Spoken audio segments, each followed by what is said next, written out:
Part 2 करने वाले हैं डीपीएसपी का। पार्ट 1 में हमने 36 से लेकर 45 तक आर्टिकल करा दिए थे। पार्ट 1 और पार्ट 2 ये है। ये इसमें आज हम डीपीएसपी खत्म कर लेंगे। तो 46 से लेके 51 तक बचे हुए हैं जो भी आर्टिकल, वो पार्ट 2 है इसमें। तो इसमें करते हैं। तो आइए 46वां आर्टिकल क्या कहता है। अनुसूचित जाति और जनजाति अन्य वर्गों के लिए शिक्षा और अर्थ संबंधी हितों का प्रावधान। ये आप सीधा सीधा मानिए आर्टिकल जो अनुसूचित जाति है यानी एससी है और एसटी है। एससी और एसटी के लिए वर्गों के लिए शिक्षा में थोड़ी छूट दी गई है। शिक्षा में और संबंधी आर्थिक संबंधी हितों का प्रावधान, ये थोड़ा आरक्षण से जुड़ा हुआ मामला है। जैसे आपने आरक्षण देखा होगा आर्टिकल 15 में, 16 में, 15(4), 16(4) और वही झलक 46 में है।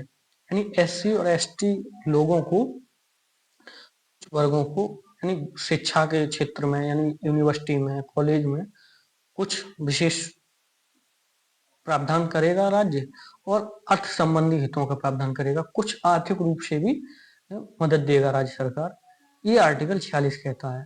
तो इसको इतना ही समझिए कि थोड़ा आरक्षण का मामला है इसमें, यानी अनुसूचित जाति और अनुसूचित जनजाति के लिए शिक्षण संस्थानों में और आर्थिक रूप से संबंधित विशेष प्रावधान करेगा राज्य सरकार एससी एसटी के लिए। तो आर्टिकल 46 इतना ही याद रखना कि आरक्षण का मामला है और इसको लेकर किसी को उहापोह की स्थिति होनी नहीं चाहिए। जैसे कुछ लोगों को हम समझते हैं कि आरक्षण के मामले पर बड़ा तिलमिला जाते हैं कि आरक्षण नहीं होना चाहिए। तथागत सवर्ण जातियां हैं, उनको लगता है कि आरक्षण नहीं होना चाहिए, और तथागत निम्न जातियां उनको लगता है कि आरक्षण होना चाहिए। ये ये धारा बीच की है। इसमें आप हाँ या ना के में जब जवाब देते ना, तो आपके व्यक्तित्व को बड़ा हल्का दिखाता है कि आपके ज्ञान और आपका व्यक्तित्व कितना मतलब डमाडोल है, स्थिर नहीं है। किसी बात का हाँ या ना में जवाब दे देना बहुत उथलेपन का सबूत देता है, बहुत गहराई की बात नहीं है। गहराई की बात जब है जब हाँ या ना नहीं कह के बीच में उत्तर होता है। तो व्यक्तित्व की गहराई और व्यक्तित्व का परिचय वहीं से पता चल जाता है। अब आरक्षण देना चाहिए या नहीं देना चाहिए, खटाक से बोल दो कि आरक्षण नहीं देना चाहिए और आरक्षण देना चाहिए, ये कोई गहरी बात नहीं है। गहरी बात में आपको प्रामाणिकता से सिद्ध करना पड़ेगा क्यों नहीं देना चाहिए और क्यों देना चाहिए। भारत सरकार का स्टैंड ये है कि जब तक हम असमानता को दूर नहीं कर सकते, दूर नहीं कर लेते, तब तक ये बरकरार रहेगा।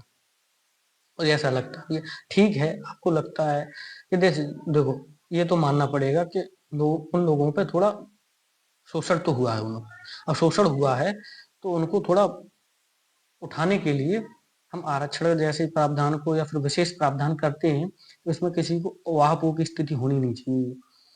जैसे आपके घर में ही कोई है परेशान हो जाए, तो डॉक्टर कहेंगे कि भाई ये परेशान हो गया है तो इसको ज्यादा जरूरत है, 1 लीटर दूध आता है, डॉक्टर ने कहा आधा लीटर इसे मिलना चाहिए, ठीक है, और आधे लीटर में पूरा कर। आप 2 भाई हो तो आपको 1 गिलास मिलता था, उसको 1 गिलास मिलता था। आप हष्ट पुष्ट हो, दूसरा बीमार हो गया, डॉक्टर ने कहा इसे ज्यादा दूध की जरूरत है जब तक ठीक ना हो जाए। तो माता पिता क्या करते हैं कि बेटा आप अपना वाला दूध अपने भैया को दे दो, जब ये सही हो जाएगा तब दोनों में इक्वली डिवाइड कर देंगे। तो जो स्वस्थ है वो अपना दूध का ट्रांसफर अपने भाई को कर देता है, इसलिए क्योंकि वो कमजोर है, बीमार है।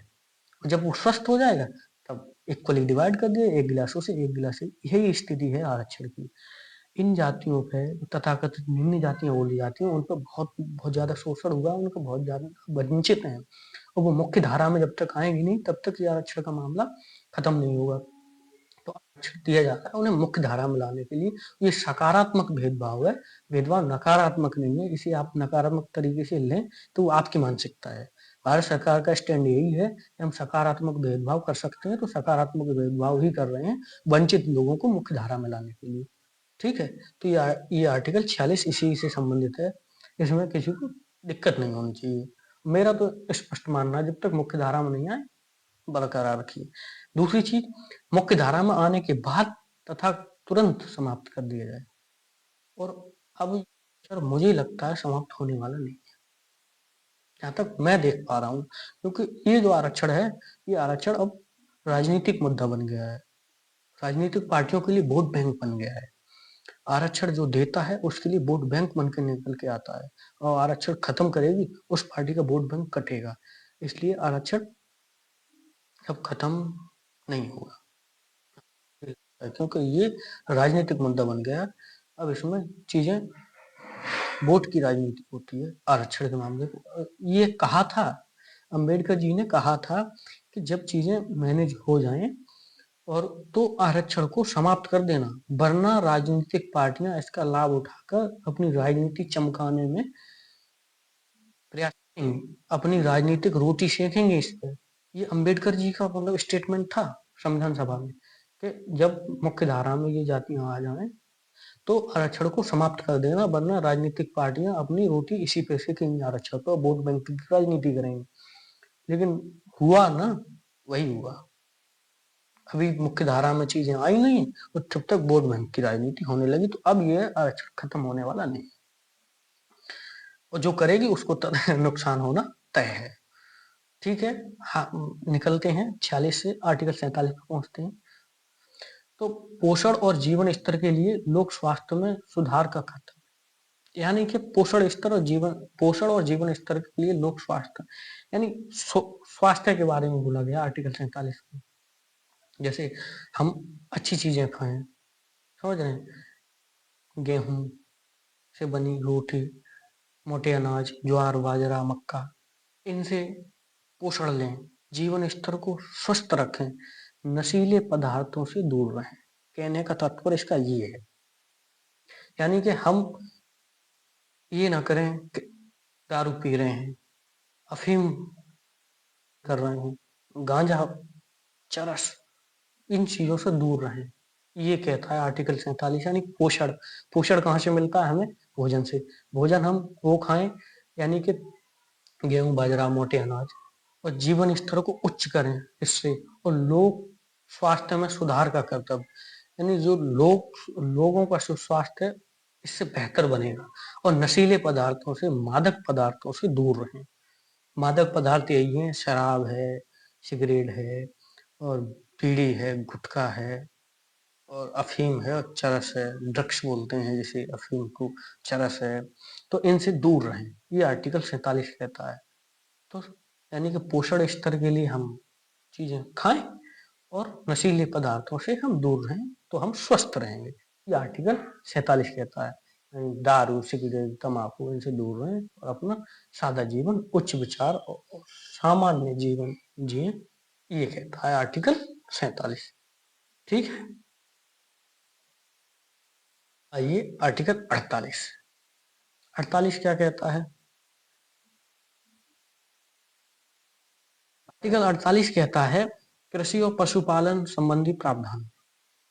जैसे हम कृषि करते हैं ना, तो कृषि में वैज्ञानिक तरीका अपनाएं। परंपरागत कृषि जो करते आए हैं उससे हमारी पैदावार कम होती है। इसका ध्येय यही है कहने का, जो 48 आर्टिकल है, यानी कि हम कृषि में वैज्ञानिक तरीकों को अपनाएं, मशीनीकरण को अपनाएं। जैसे हम पहले बैलगाड़ी से, मतलब बैल से और हल से खेती करते थे, बैलगाड़ी से परिवहन करते थे, तो परिवहन के लिए हमारे पास अब हवाई जहाज है, रेलगाड़ी है, मोटर कार है, बहुत सारी सुविधा हो गई। तो उसको छोड़ा हमने, जब उसको छोड़ दिया हमने परिवहन के स्तर पर, क्योंकि उससे टाइम की बचत होती है। अब time is the money, time ही, समय ही धन है। तो इसीलिए समय के लिए हमने, और जल्द पहुंचा देती, इसीलिए हमने परिवहन को बैलगाड़ी से शिफ्ट कर दिया, बस से, रेल से, और अब तो हम हवाई जहाज से जाने लगे हैं। ठीक है, तो इसीलिए समय की बचत कर रहे हैं ना। तो इसीलिए कहते हैं कि जब पैदावार नहीं होती है, कृषि में पैदावार नहीं होती है, परंपरागत रूप से कृषि कर रहे हैं, तो उसमें वैज्ञानिक तरीके का उपयोग करें, मशीनीकरण को अपनाएं, कीटनाशक को कम से कम डालने का प्रयास करें, और कृषि में मशीनीकरण यानी ट्रैक्टर का प्रयोग करें, मशीनों का प्रयोग करें, जिससे पैदावार बढ़े, प्रोडक्टिविटी बढ़े, उत्पादकता बढ़े, प्रति व्यक्ति जो उत्पादकता है वो इंक्रीज हो, प्रति हेक्टेयर उत्पादकता इंक्रीज हो। इसलिए कहते हैं कृषि को वैज्ञानिक तरीके से करें, और पशुपालन संबंधी प्रावधान, यानी पशु जो है ना, जैसे दुधारू पशु, इसमें ये कहा गया है दुधारू पशु है उनकी हत्या पर रोक लगाई जाए। जैसे हमने देखा गाय है, भैंस है, वो दुधारू पशु है, उनको दूध देते हैं, हमको दूध देते हैं, उनसे हम मतलब बहुत सारी चीजें बनाते हैं, हम खुद भी पीते हैं, खुद भी पी के हम पौष्टिक आहार लेते हैं। उसके बाद जब दूध नहीं देती हैं तो गाय और मतलब भैंस को हम लोग उनको दे देते हैं, मतलब जो उनको मृत्यु के मुंह में ढकेल लेते हैं, उनको नहीं देना चाहिए। वो यही कह रहे हैं कि दुधारू पशुओं को मारने प्रतिबंध होना चाहिए। ये आर्टिकल 48 कहता है कृषि में वैज्ञानिक तकनीकी अपनाएं और दुधारू पशुओं का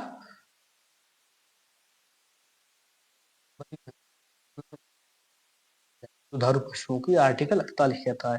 तो आर्टिकल 48 कृषि में वैज्ञानिक तरीकों यानी मशीनीकरण और बहुत सारी चीजों को कीटनाशक उतने प्रयोग करें जितने होने चाहिए, ज्यादा भी नहीं करें, इससे मृदा का प्रदूषण हो जाता है।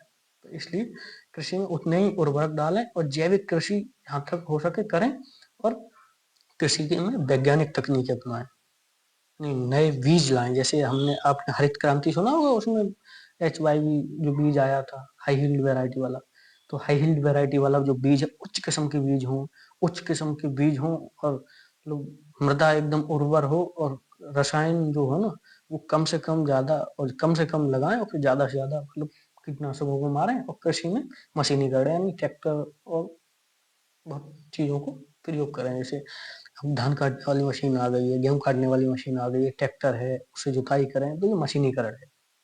तो कृषि में वैज्ञानिक तरीके से यानी उच्च किस्म पैदावार करने वाले बीजों का प्रयोग और मशीनीकरण, और पशुपालन में संबंधी प्रावधान यानी दुधारू पशुओं को न मारें, सिंपल भाषा में। तो ये आर्टिकल 48 कहता है। क्लियर हो गया होगा। हम सविस्तार बताते हैं, हम ये नहीं कहते हैं कि इसमें मतलब यही लिखा है दे नहीं, रिलेट करके बताओ चीजों को। जब रिलेट करके बताओगे तो समझ आएगी। तो गाय भैंस को जो दुधारू पशु है उनको हम यही कहना चाह रहा है, तो उनका हत्या से थोड़ा बचे। 48 ए 48 ए क्या कहता है, पर्यावरण और वन्य जीवों का संरक्षण। ये 48 ए बात को जोड़ा गया। हमने आपको बताया था पहली वीडियो में, ए स्मॉल में बनी हो तो वो शुरुआत की प्रावधान है, लेकिन कैपिटल में बनी हो तो बात को जोड़ी गई है। तो 48 ए में कहता है पर्यावरण और वन्य जीवों का संरक्षण करें। जैसे पर्यावरण प्रदूषण इतना हो रहा है, आप खुद देख रहे होंगे कि बहुत भारी समस्या हो गई है।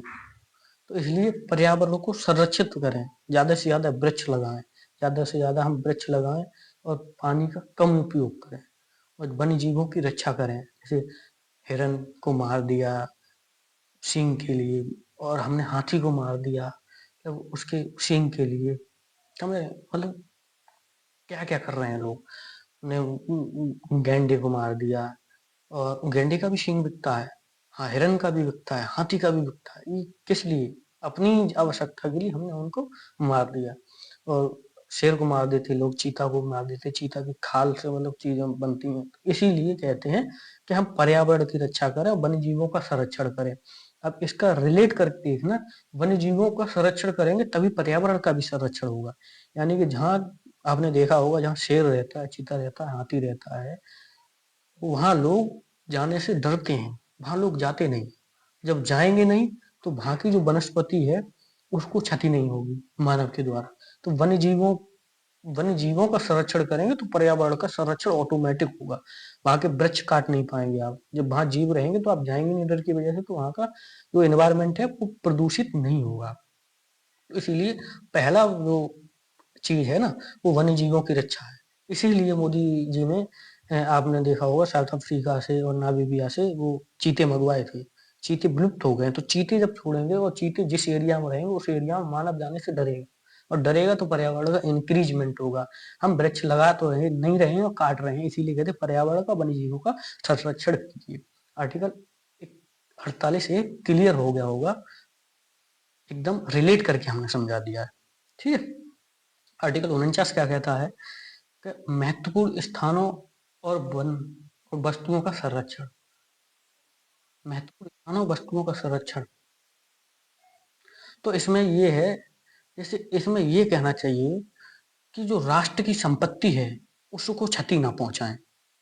महत्वपूर्ण स्थानों वस्तुओं का संरक्षण, जो राष्ट्र की संपत्ति है उसको क्षति ना पहुंचाएं। ये आर्टिकल 49 ये कहना चाह रहा है।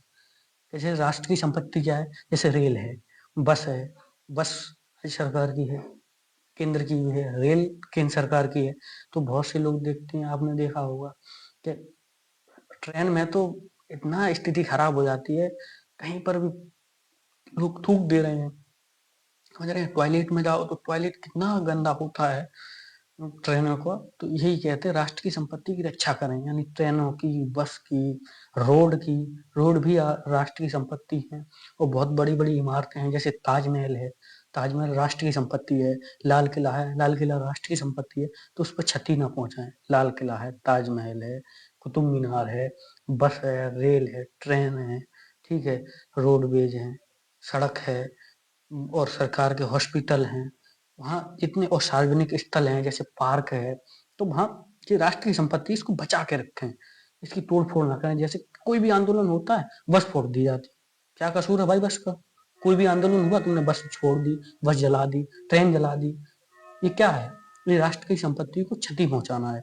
आपने देखा होगा ट्रेन में लिखा होता है मतलब नंबर लिख देते हैं लोग अपना, या किसी का नाम लिख देते हैं, कितने अकेलेपन के शिकार हैं, नाम लिख देते हैं, ठीक है, नंबर लिख देते हैं, या फिर थूक देते हैं जहां लिखा हो यहाँ मतलब टॉयलेट करना मना है, तो वहीं करेंगे जाके टॉयलेट।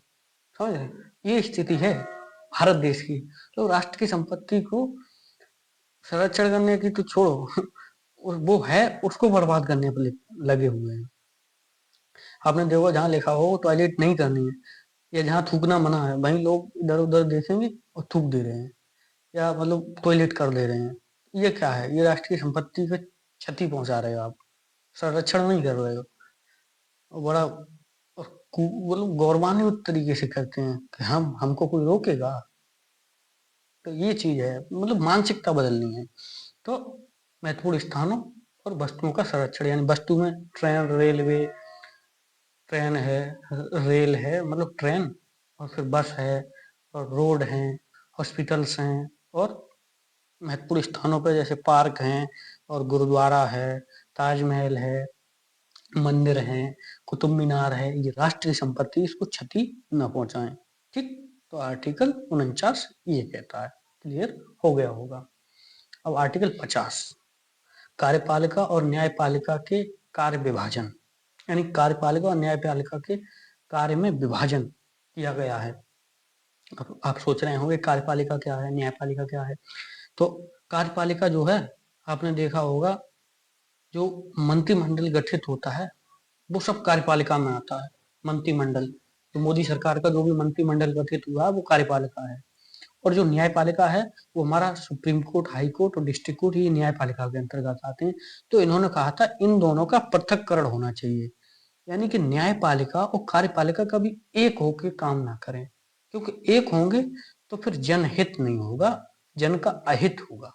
तो इसीलिए आर्टिकल 50 में बोल दिया गया था कार्यपालिका और न्यायपालिका टू बी सेपरेटेड, सेपरेशन इनका रहेगा, ये पृथक्करण रहेगा, एक नहीं होंगे। लेकिन आपने तत्कालीन समय में अभी देखा होगा, जो चंद्रचूड़ जी थे, डीवाई चंद्रचूड़, हमारे मुख्य न्यायाधीश, उनके घर मोदी जी गए थे, मोदी जी गए थे उनके घर, अतिथि मतलब उसके कुछ प्रोग्राम रखा था उसमें, तो लोगों ने वहां वहां पहुंचा दी थी कि कार्यपालिका और न्यायपालिका आर्टिकल 50 के तहत सेपरेशन है। और ये तो कार्यपालिका और न्यायपालिका हाथ में हाथ डाल के घूम रहे हैं। और आपने देखा भी होगा, न्यूज में आ गया था, बहुत से लोगों ने वीडियो भी बना दी थी उस पर। तो ये आर्टिकल 50 के तहत था, यानी न्यायपालिका और कार्यपालिका अलग ही रहेंगी, इसका मतलब एकीकरण नहीं होगा। आप सोचिए, किसी मतलब कार्यपालिका ने कोई कानून बना दिया, मोदी सरकार के मंत्रिमंडल ने लोकसभा में और राज्यसभा में पारित करा के कोई कानून बना दिया, और वो कानून जनहित नहीं है, जनहित या मौलिक अधिकारों का हनन करता है या जनता का हित नहीं करता है, तो उसके लिए लोग कहाँ जाएंगे? उस कानून को लेकर लोग कोर्ट जाते हैं, सुप्रीम कोर्ट जाते हैं, हाई कोर्ट जाते हैं, हाई कोर्ट या सुप्रीम कोर्ट जाएंगे, और कोर्ट बैठा हुआ है कार्यपालिका की गोद में, तो फिर यहाँ न्याय कौन करेगा? यानी न्यायपालिका बैठी है कार्यपालिका की गोद में, फिर न्याय कौन करेगा? इसीलिए आर्टिकल 50 को डाला गया था हमारे संविधान में। जो भी आर्टिकल डाले गए वो सोच समझ के डाले गए, मतलब आगे भविष्य में क्या क्या संभावना या क्या क्या पॉसिबिलिटी बन सकती है, इस आधार पर डाले गए हैं। तो इसीलिए अब इसने गलत कानून बनाया, तो ये न्यायपालिका खारिज करेगी। और मौलिक अधिकारों को जिस सीमा तक मतलब सीमित करेगा, उस आधार तक उस कानून को शून्य कर देगी कार्यपालिका, मतलब न्यायपालिका। तो कार्यपालिका पे न्यायपालिका का अधिकार हुआ ना। लेकिन अगर ये दोनों एक हो गए तो फिर जाओगे कहाँ? कार्यपालिका गलत कानून बनाएगी, न्यायपालिका उसकी समीक्षा नहीं करेगी, फिर आप कहीं नहीं जा सकते। इसीलिए कहा गया था कि कार्यपालिका और न्यायपालिका का पृथक्करण होना चाहिए। अब आपको समझ में आ गया होगा कि मोदी जी जब चंद्रचूड़ जी के घर गए थे, डीवाई चंद्रचूड़ के, तो इतनी हंगामा क्यों मच गया था। ठीक है, 50 क्लियर हो गया होगा। कार्यपालिका न्यायपालिका का पृथक्करण अलग अलग रहे, ये एक न हो। यानी कार्यपालिका अपने कानून बनाए और लागू करवाए, और गलत हो उसकी समीक्षा न्यायपालिका करे, और गलत हो तो उतना उसको उसी सीमा तक सीमित करे और काट दे। ये आर्टिकल 50 कहता है। अब आर्टिकल 51, 51 क्या कहता है? अंतर्राष्ट्रीय शांति और सुरक्षा संबंधी प्रावधान। ये हमारी विदेश नीति का आर्टिकल है। पूछा भी गया, कई बार पूछा गया है कि हमारी विदेश नीति किस आर्टिकल के तहत संचालित होती है। तो आर्टिकल 51 है, इसके तहत संचालित होती है हमारी विदेश नीति भी।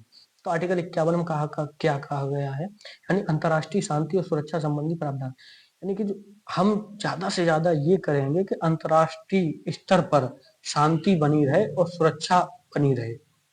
हम नहीं चाहते हैं युद्ध हो, अंतर्राष्ट्रीय स्तर पर शांति रहे और हमारे देश में सुरक्षा भी बनी रहे। सुरक्षा को लेके कोई दिक्कत न खड़ी हो, कोई दुविधा खड़ी न हो, ये प्रावधान करता है आर्टिकल 51। 51 के सब क्लॉज भी हैं, लेकिन आप लोगों ने मना कर दिया है कि सब क्लॉज में नहीं जाना है, इसलिए हम सब क्लॉज में नहीं गए हैं। बताते कि चले गए, लेकिन हमने सब क्लॉज लिखे नहीं है इसीलिए।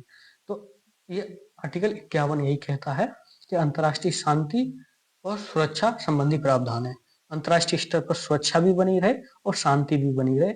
और भारत तो वसुधैव कुटुंबकम का देश है, समझ रहे हैं। हम पूरे मतलब पूरे विश्व को अपना एक परिवार मानते हैं। वसुधैव कुटुंबकम यानी कुटुंब, कुटुंब माने परिवार होता है। हम पूरे विश्व को अपना एक परिवार मानते हैं, और जब परिवार मानते हैं तो हम युद्ध क्यों चाहेंगे? हम तो शांति के अग्रदूत हैं। तो इसीलिए हम अंतर्राष्ट्रीय स्तर पर भी, हम अपने देश में भी शांति चाहते हैं, अंतर्राष्ट्रीय स्तर पर भी शांति चाहते हैं, और वहां भी सुरक्षा बनी रहे और हमारे देश में भी सुरक्षा बनी रहे। ये आर्टिकल 51 कहता है। शांति और सुरक्षा से कोई समझौता नहीं। हम लड़ाई के पक्षधर नहीं है, हम शांति के पक्षधर हैं। इसीलिए आपने देखा होगा जब शीत युद्ध चला था यूएसए और रूस में, तब उस समय यूएसएसआर था और ये यूएसए था, तो नेहरू जी ने गुट निरपेक्ष आंदोलन चलाया था 1961 में। हम किसी गुट में नहीं है, गुट निरपेक्ष, यानी न इस गुट में न इस गुट में, हम निरपेक्ष, गुट निरपेक्ष। ठीक है, इसीलिए चलाया था कि हम युद्ध के पक्षधर नहीं, हम शांति के पक्षधर हैं। इसीलिए हम शांति चाहते हैं अपने राष्ट्रीय स्तर पर भी, अंतर्राष्ट्रीय स्तर पर भी, और सुरक्षा चाहते हैं। तो ये आर्टिकल 51 है। और इसी आर्टिकल को इस तरह से पूछा जाता है कि भारतीय विदेश नीति जिस आर्टिकल से संचालित होती है वो आर्टिकल कौन सा है? तो आर्टिकल 51 है। इस चीज को विशेष ध्यान रखना, कई बार क्वेश्चन पूछा गया है और लोग चकरा जाते हैं कि विदेश नीति वाला आर्टिकल कौन सा है? तो आर्टिकल 51 ही है विदेश नीति वाला, अंतर्राष्ट्रीय स्तर पर शांति और सुरक्षा से संबंधित जो प्रावधान करता है वो 51 ही है। ठीक है, तो आर्टिकल 51 तक अब आपको क्लियर हो गए होंगे। और ये हमारा एक यूट्यूब चैनल है, SPGS